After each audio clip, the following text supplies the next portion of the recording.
हाँ तो भैया प्रणाम। हम सब के गोर लागत छे। तो आई हम आले के एएनडी कॉलेज पर रजनीश भाई क्यों हम एएनडी कॉलेज पर आले के देखो जा नीतीश कुमार के काहे अलाउंस करे छै।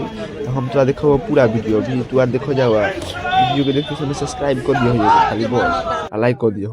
तो तू देखो जाओ रजनीश के ब्लॉग एएनडी कॉलेज पर के 19 तारीख के अथी होले रा एग्जाम रहे।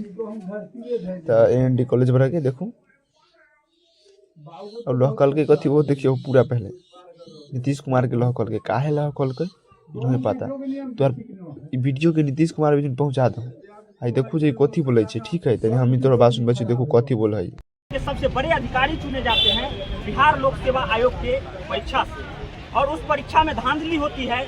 उसमें जब छात्र सड़क पर उतरते हैं तो छात्रों के साथ एक प्रशासनिक पदाधिकारी उन्हें थप्पड़ मारते हैं, पुलिस बल उन्हें घसीटती है और छात्रों पर मुकदमा दर्ज किया जाता है। हम कह रहे हैं एक माँ बाप अपने पूरे जिंदगी में अपने बाल बच्चे को इसलिए पढ़ाता है और उसे शौक अरमान पालता है कि कल के दिन में मेरा बेटा नौकरी करेगा। लेकिन ये बिहार के अंदर जो जुल्मी सरकार है, ये जुल्मी सरकार कर क्या रही है? उस माँ बाप के अरमान पर पानी फिर रही है। उनके बच्चों के कैरियर की चिंता नहीं है। आप समझ सकते हैं कि एक मुकदमा जब आपके ऊपर हो जाता है तो लोग कितना परेशान होते हैं। उन पर संगीन धाराओं के तहत मुकदमा किया जाता है। ये लोग सरकारी काम में बाधा।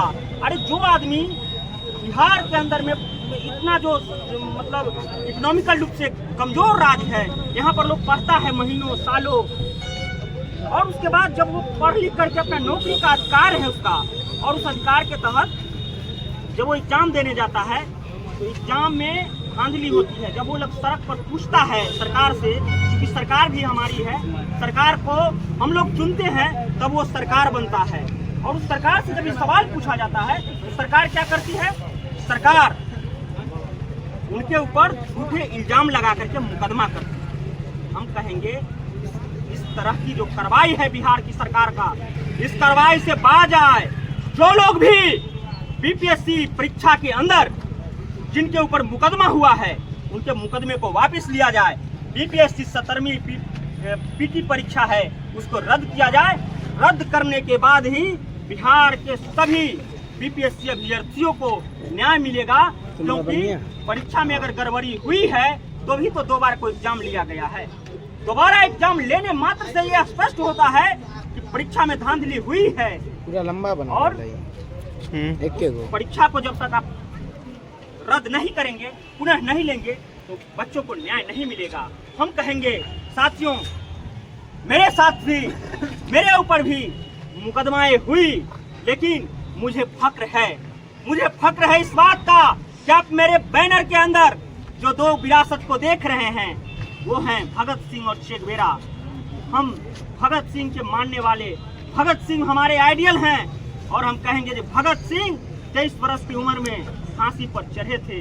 अगर नीतीश जी, अगर आपको मुझे मुकदमा करके और मुझे जेल में डाल करके अगर आपको तसल्ली मिल रहा है तो अच्छी बात है, लेकिन आप ये जान लीजिए कि सिर्फ अगर मेरा सवाल नहीं है कि आप मेरे ऊपर आप मुकदमा कर रहे हैं, बिहार के 4 लाख अभ्यर्थियों के साथ आप जो धोखाधड़ी कर रहे हैं, इस धोखाधड़ी को हम बर्दाश्त नहीं करेंगे। मुकदमाएं होते रहता है। हमने तो उस दिन कहा, नीतीश कुमार के प्रशासन को कहा कि आजादी के आंदोलन में हमारे पुरखों ने कुर्बानी दी है। अगर आजाद भारत में नीतीश कुमार, अगर आप अपने आप को ब्रिटिश हुकूमत की तरह कार्रवाई करेंगे छात्रों पर, तो छात्रों के आइडियल भगत सिंह, दुनिया के अंदर छात्र नौजवानों और शोषकों के आवाज चे गुवेरा हमारे आदर्श हैं। हम इनके आदर्श को लेकर के जन कार्रवाई में जाएंगे नीतीश जी। और एक बात आप जान लीजिए कि बिहार के अंदर आपने जो कार्रवाई की है 2005 में सत्ता में आने के बाद, आपने शोषक को बचाने के लिए शोषितों के खिलाफ में एक कार्रवाई की है, जिस कार्रवाई को हमने परसों के प्रेस कॉन्फ्रेंस में बोला है। वो कार्रवाई क्या है? अमीर दास आयोग को आपने भंग किया है। अमीर दास आयोग वही आयोग था जिसमें बिहार के अंदर जो रणवीर सेना नाम का खूनी का राजनीतिक पार्टियों के साथ उनके संबंधों के लिए बनाया गया था, संबंधों का जांच पड़ताल के लिए बनाया गया था। आपने अमीरदास आयोग को भंग किया और उसके बाद आपने क्या किया? आपने छात्रों के और उस समय के किसान आंदोलन को दबाने के लिए, ताकि अमीरदास की बात को दबाया जा सके, तो मुचकुंद दुबे की अध्यक्षता में आपने एक रिपोर्ट बनाई, एक आयोग का गठन किया। वो आयोग का नाम है समान स्कूल प्रणाली आयोग। और दूसरा, बी बंदोपाध्याय की अध्यक्षता में आपने एक आयोग बनाया। उस आयोग का काम क्या था? भूमि सुधार से संबंधित। लेकिन नीतीश जी, आप ये बात जान लीजिए, आवाज उठी है तो दूर तक जाएगी। अमीरदास आयोग के रिपोर्ट को आपको सार्वजनिक करना पड़ेगा। ये छात्र कह रहा है, ये छात्रों की आवाज है।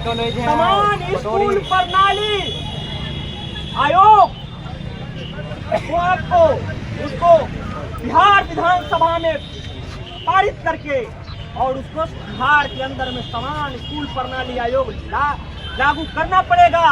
क्योंकि जब बिहार के अंदर समान स्कूल प्रणाली आयोग जो बनाया गया है वो पूर्णतः जब लागू हो जाएगा, तो आप समझिए कि मंत्री का बेटा, सांसद का बेटा, जनप्रतिनिधि का बेटा, एक किसान का बेटा, एक मजदूर का बेटा, एक सफाई कर्मी का बेटा भी उसी स्कूल में पढ़ेगा। क्या इस व्यवस्था से आपको दिक्कत है? नीतीश कुमार जी, आप बताइए। आप समाजवाद की बात करते हैं, मैं भी समाजवाद का बात करता हूँ। मेरा समाजवाद का मतलब वैज्ञानिक समाजवाद है नीतीश जी, जिसमें जाति धर्म मजहब नहीं है। पूर्णतः साइंटिफिक टेम्परामेंट के साथ हम आपसे बात करना चाहते हैं। और साइंटिफिक सोशलिज्म की जो हमारी बात है, उसमें ये बात है कि अगर खून आप अपना काटो, किसी दलित का काटो, किसी पिछड़ा का काटो, किसी अल्पसंख्यक का काटो, सबका खून लाल ही होता है। फिर इस तरीके का शोषण का क्या आपका तंत्र है? आप समझ सकते हैं। बंदोपाध्याय की जो सिफारिश है